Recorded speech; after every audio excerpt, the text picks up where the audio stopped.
భారతదేశంలోనే అతిపెద్ద ఎయిర్లైన్ ఒక్కసారిగా కుప్పకూలిపోతే ఏమవుతుంది? వేల విమానాలు రద్దై లక్షల మంది ప్రయాణికులు ఎయిర్పోర్ట్లలో చిక్కుకుపోతే? ఇది కేవలం ఒక టెక్నికల్ సమస్యనా, లేక దీన్ని వెనక ఏదైనా పెద్ద కుట్ర ఉందా? సరే, ఈ మూల కథనాన్ని లోతుగా విశ్లేషించి చూద్దాం. భారతదేశ ఆకాశాన్ని మొత్తం ఇండిగో రంగులో చూడాలనుకున్నారు, కాని ఇప్పుడు అది రక్తపు ఎరుపు రంగులోకి మారింది. ఈ కథనంలోని ఈ ఒక్క వాక్యం వింటుంటేనే అర్థమవుతోంది కదా ఈ విశ్లేషణ ఎంత సీరియస్గా ఉండబోతోందో. 4500కు పైగా. ఏంటా సంఖ్య అనుకుంటున్నారా? డిసెంబర్ 8, 2025తో ముగిసిన ఒకే ఒక్క వారంలో భారతదేశపు అతిపెద్ద ఎయిర్లైన్ రద్దు చేసిన విమానాల సంఖ్య అది. ఊహించండి, దేశంలోనే నంబర్ 1 ఎయిర్లైన్ ఒకే వారంలో ఇన్ని ఫ్లైట్స్ క్యాన్సల్ చేస్తే పరిస్థితి ఎలా ఉంటుందో. సరే, ఈ నంబర్ల వెనక నిజంగా ఏం జరిగిందో చూద్దాం. ఈ సంక్షోభం వల్ల సాధారణ ప్రయాణికులపై ఎలాంటి ప్రభావం పడిందో, వాళ్లు ఎంతలా ఇబ్బంది పడ్డారో ఇప్పుడు తెలుసుకుందాం. ఆ రోజుల్లో దేశంలోని ప్రధాన ఎయిర్పోర్ట్లో పరిస్థితి చూస్తే అదొక హారర్ సినిమాను తలపించిందట. ఢిల్లీ, ముంబై లాంటి పెద్ద పెద్ద ఎయిర్పోర్టుల్లో జనం తమ లగేజీ మీదే పడుకుంటున్నారు. కుటుంబాలకు కుటుంబాలు, ఒకటి కాదు రెండు కాదు, ఏకంగా 48 గంటలపాటు అక్కడ చిక్కుకుపోయారు. టర్మినల్స్లో ఎవరూ తీసుకెళ్లని లగేజీ కొండల్లా పేరుకుపోయింది. కొందరేమో అత్యవసర వైద్యం కోసం వెళ్లలేకపోయారు, మరికొందరు ఎంతో ముఖ్యమైన అంతర్జాతీయ కనెక్టింగ్ ఫ్లైట్లను కోల్పోయారు. అసలు విషయం ఏంటంటే, ఇదేదో చిన్న ఎయిర్లైన్ సమస్య కాదు. మనం మాట్లాడుతోంది ఇండిగో గురించి. దేశీయ మార్కెట్లో ఏకంగా 60% వాటా ఉన్న కంపెనీ అది. సో అలాంటిది ఒక్కసారిగా ఆగిపోతే అది కేవలం ఒక కంపెనీ సమస్యగా ఉండదు కదా, మొత్తం దేశం మీద ప్రభావం చూపించే ఒక జాతీయ సంక్షోభంగా మారిపోయింది. సరే, ఇంత పెద్ద గందరగోళానికి, ఇంత పెద్ద సంక్షోభానికి ఎయిర్లైన్ ఇచ్చిన అఫీషియల్ రీజన్ ఏంటి? అది నిజంగా నమ్మేలా ఉందా? వాళ్లు చెప్పిన కారణం చాలా సింపుల్. ఒక క్రూ షెడ్యూలింగ్ సమస్య వల్ల ఈ తీవ్రమైన కార్యాచరణ సంక్షోభం వచ్చిందట. కాని ఈ కథనం లేవనెత్తుతున్న అసలు ప్రశ్న వేరే ఉంది. ఇంత పెద్ద సంక్షోభం సరిగ్గా అదే టైంకి రావడం కేవలం యాదృచ్ఛికమేనా, లేక ఇంకేమైనా ఉందా? ఇక్కడినుంచే అసలు కథ మలుపు తిరుగుతుంది. అవును, ఈ కథనం ప్రకారం ఈ మొత్తం సంక్షోభం వెనుక టైమింగ్దే అసలు కిటుకు.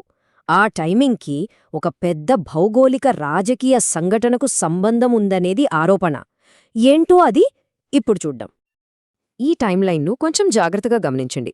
అక్టోబర్ 26న ఇండిగో కొత్తగా పెద్ద విమానాల్ని కొనుగోలు చేసింది.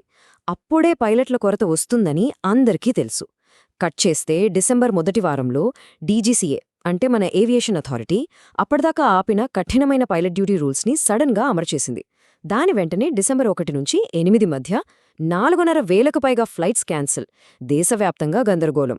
ఇదంతా ఎప్పుడు జరిగిందంటే, సరిగ్గా రష్యా అధ్యక్షుడు పుతిన్ డిసెంబర్ 10, 11 తేదీల్లో ఢిల్లీకి రావటానికి ముందు. చూసారా, ఈ సంఘటనలన్నీ ఒకదాని తర్వాత ఒకటి ఎంత పక్కాగా జరిగాయో. అంటే ఈ కథనం ఏం చెప్తోందంటే, ఈ సంక్షోభం అనేది గాల్లోంచి పుట్టుకురాలేదు. అది ఆల్రెడీ ఉన్న ఒక సమస్య. కానీ దాన్ని ఎవరో కరెక్ట్ టైంలో ట్రిగ్గర్ చేశారు. ఒక పర్ఫెక్ట్ తుఫాను సృష్టించారు. ఆ తుఫాన్కి కారణమైన ఆ 3 అంశాలేంటో ఇప్పుడు చూద్దాం. ఒక ఎయిర్లైన్ను పూర్తిగా ఆపేయాలంటే ఏం చెయ్యాలి? ఈ కథనం ప్రకారం 3 విషయాలు ఒకేసారి కలిసొచ్చాయి. మొదటిది పైలట్ల కొరత. కొత్త ఫ్లైట్స్ వచ్చాక పైలట్లు చాలరని మేనేజ్మెంట్కి తెలుసు, కాని దాన్ని పట్టించుకోలేదు. ఇక రెండవది నియమాల మార్పు. డీజీసీఏ చాలా కాలంగా పెండింగ్లో ఉన్న కఠినమైన పైలట్ డ్యూటీ రూల్స్ని అకస్మాత్తుగా ఎలాంటి వార్నింగ్ లేకుండా అమలు చేసింది. మూడవది, ఇంకా ముఖ్యమైనది, సాఫ్ట్వేర్ సమస్య. సరిగ్గా అదే టైంకి ఎయిర్బస్ A320 నియో ఇంజిన్లలో ఒక సాఫ్ట్వేర్ లోపం ఉందని ఒక వార్త వచ్చింది. దీంతో ఉన్న ఒత్తిడి ఇంకా పెరిగిపోయింది. ఈ కథనంలోని ఈ ఒక్క వాక్యం మొత్తం పరిస్థితిని చెప్పేస్తోంది. జరగడానికి సిద్ధంగా ఉన్న ఒక సంక్షోభాన్ని ఎవరో సరైన సమయంలో ప్రేరేపించారు. సరే, ప్రేరేపించారు, బానే ఉంది. కానీ ఎందుకు? అసలు ఉద్దేశమేంటి?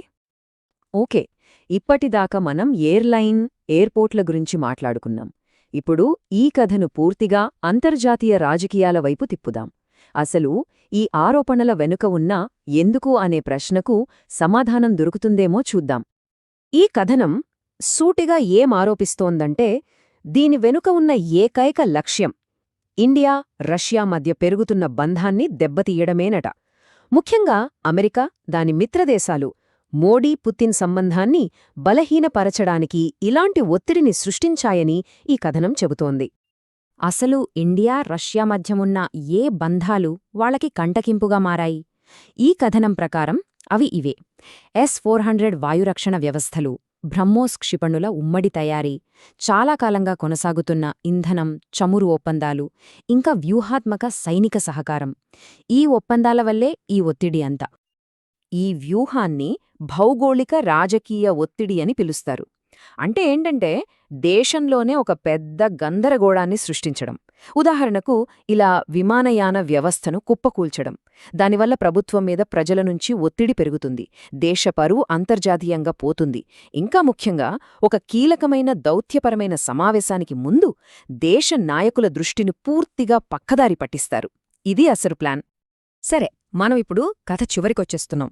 ఈ పెద్ద రాజకీయ చదరంగంలో సామాన్య ప్రయాణికులు ఎలా పావులుగా మారారో ఈ కథనం చివరిగా ఏం చెప్తుందో చూద్దాం. మరి ఈ ప్లాన్ వర్కౌట్ అయిందా? ఈ కథనం ప్రకారం ఖచ్చితంగా అయింది.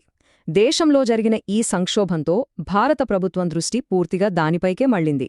సో వాళ్ళనుకున్న రాజకీయ ప్రయోజనం నెరవేరినట్లే. ఇక క్లైమాక్స్ చూడండి. సరిగ్గా డిసెంబర్ 10న పుతిన్ ఫ్లైట్ ఢిల్లీలో ల్యాండ్ అవడానికి కొన్ని గంటల ముందు ఇండిగో ఒక ప్రకటన చేసింది.